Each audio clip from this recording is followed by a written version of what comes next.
YSR Congress party MLA RK Roja పట్ల తెలుగుదేశం ప్రభుత్వం వ్యవహరించిన తీరును సీనియర్ రాజకీయ నేతలు తప్పుపడుతున్నారు. ఆర్కే రోజాను మహిళా పార్లమెంటు జాతీయ సదస్సుకు ఆహ్వానించి అవమానించడం బాబు సర్కార్ నిరంకుశ వైఖరికి అద్దం పడుతోందన్నారు సిపిఎం పార్టీ రాష్ట్ర ప్రధాన కార్యదర్శి మధు.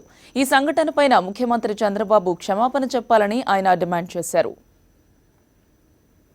మహిళా పార్లమెంటేరియర్ల సదస్సుకి ఆహ్వానించడం, ఎయిర్పోర్ట్లో దిగినటువంటి ఒక ప్రజాప్రతినిధిని రకంగా అరెస్ట్ చేయడం అత్యంత దుర్మార్గమైనటువంటి చర్య. ఇది తెలుగుదేశం ప్రభుత్వం అత్యంత నిరంకుశమైనటువంటి విధానాల్ని అనుసరిస్తూ ఉందని దానికి ఇది ఒక పెద్ద ఉదాహరణ.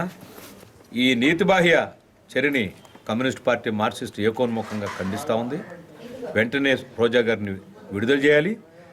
రాష్ట్ర మహిళా లోకానికి తెలుగుదేశం ప్రభుత్వం, ముఖ్యమంత్రి క్షమాపణ చెప్పాలని చెప్పి నేను డిమాండ్ చేస్తాను. ముఖ్యమంత్రి కోడలు, ఇంకొక ఆయన భార్య, ఇంకొక ఆయన కూతురు, వీళ్లతో తూతూ మంత్రంగా చేస్తున్నటువంటి ఈ మహిళా పార్లమెంటు సభలు వాటి యొక్క నిజస్వరూపం రోజా గారి యొక్క అరెస్టుతో తేటతెల్లమైపోయింది.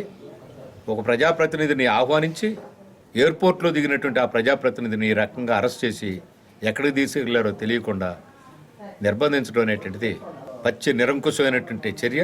దీన్ని ఏకోన్ముఖంగా అందరూ ఖండించాలని చెప్పి, మహిళా లోకం ప్రత్యేకంగా దీన్ని ఖండించాలని చెప్పి నేను డిమాండ్ చేస్తాను. ఎమ్మెల్యే ఆర్కే రోజాకు జరిగిన అవమానంపై తెలుగు రాష్ట్రాల్లో నిరసనలు భగ్గుమన్నాయి. చట్టసభల్లో ఉన్న మహిళలకే రక్షణ లేకపోతే ఇక సామాన్య మహిళల పరిస్థితి ఏంటి అని వైఎస్ఆర్ కాంగ్రెస్ పార్టీ నేతలు ప్రశ్నిస్తున్నారు. మహిళా పార్లమెంట్ సదస్సుకు రోజాను ఎందుకు ఆహ్వానించినట్లు, ఎందుకు నిర్బంధించినట్లు అని వారు చంద్రబాబును ప్రశ్నించారు. చంద్రబాబు ఆదేశానుసారమే రోజాను అవమానించారన్నారు. ఇది ప్రజాస్వామ్యమా, నియంత పాలన అని మండిపడ్డారు.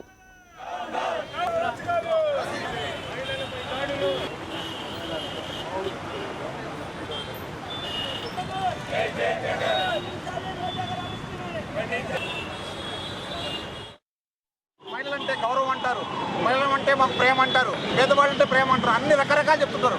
కానీ ఇదేంటంటే కావాలని చేసి, అంటే ప్రజల దృష్టిని మళ్లించడానికి, అంటే టీడీపీ ప్రభుత్వం చేస్తున్న తప్పుల్ని కప్పిపుచ్చడానికి ఇలాంటి ఏదో ఒకటి చిన్నుకులు చేసేసి ఇవాళ 12 కోట్ల రూపాయలు ఖర్చు పెట్టి ఈ విధంగా పెట్టారంటే ప్రజల సొమ్ము ఏ విధంగా దుర్వినియోగం చేస్తున్నారో ఒక్కసారి తెలుసుకొని చెప్తున్నారు.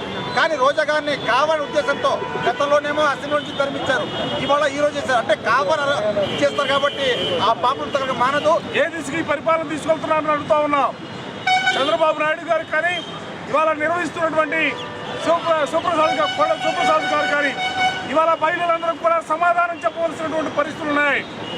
ఇవాళ మీరు చేసే ఏదో చెబుతుంటారు పెద్దలు, మహిళల్ని గౌరవించడం కోసమే సాధికారిత సభ్యత్వం.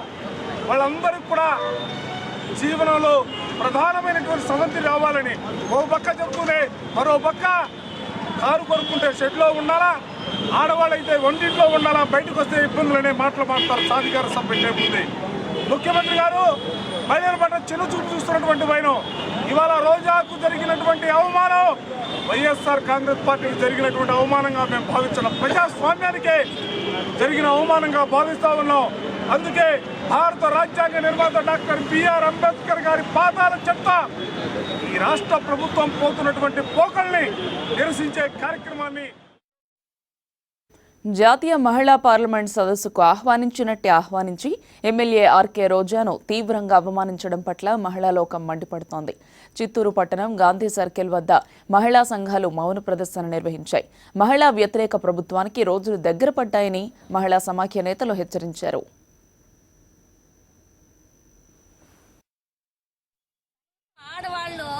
ఇంటికే పరిమితం కాదు, ఓట్లేసేటప్పుడు మా చెల్లెళ్ళు మీకు 33 సభ్యత్వం ఇస్తాము, పార్లమెంట్లో మీకు అన్ని స్కీములు పెడతాము, అన్ని మహిళలే చేయాలనే చెప్పే చంద్రబాబు నాయుడు ఈ పొద్దు రోజా గారిని రమ్మని చెప్పి అవమానించడం మా ఏపీ మహిళా సమాఖ్యగా మేము ఖండిస్తున్నాము.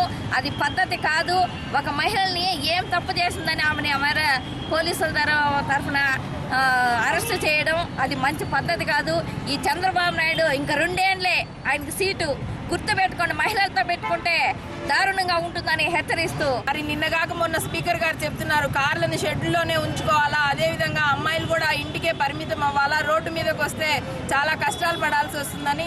మరి మేము ధైర్యం చేసి ప్రజాప్రతినిధులుగా రోడ్ల మీదకి వచ్చినందుకు మీరు ఈ విధంగా భయభ్రాంతులకు గురి చేస్తున్నారా స్పీకర్ గారు అని అడుగుతున్నాము. మరి అదేవిధంగా మా జనరేషన్లో ఇందిరాగాంధీ గారి ఎమర్జెన్సీ రోజులను అయితే మేము చూడలేదు, కానీ చంద్రబాబు నాయుడు గారి ఎమర్జెన్సీ రోజులను మాత్రం మేము అందరము కళ్ళారా చూస్తున్నాము. మరి మేము we are witnessing the emergency of Chandrababu Naidu in the Andhra and special status లాంటి మంచి కాజ్ని పక్కకి నెట్టేసి ఇవాళ మహిళా ఎమ్మెల్యేని కూడా చూడుకోకుండా కక్ష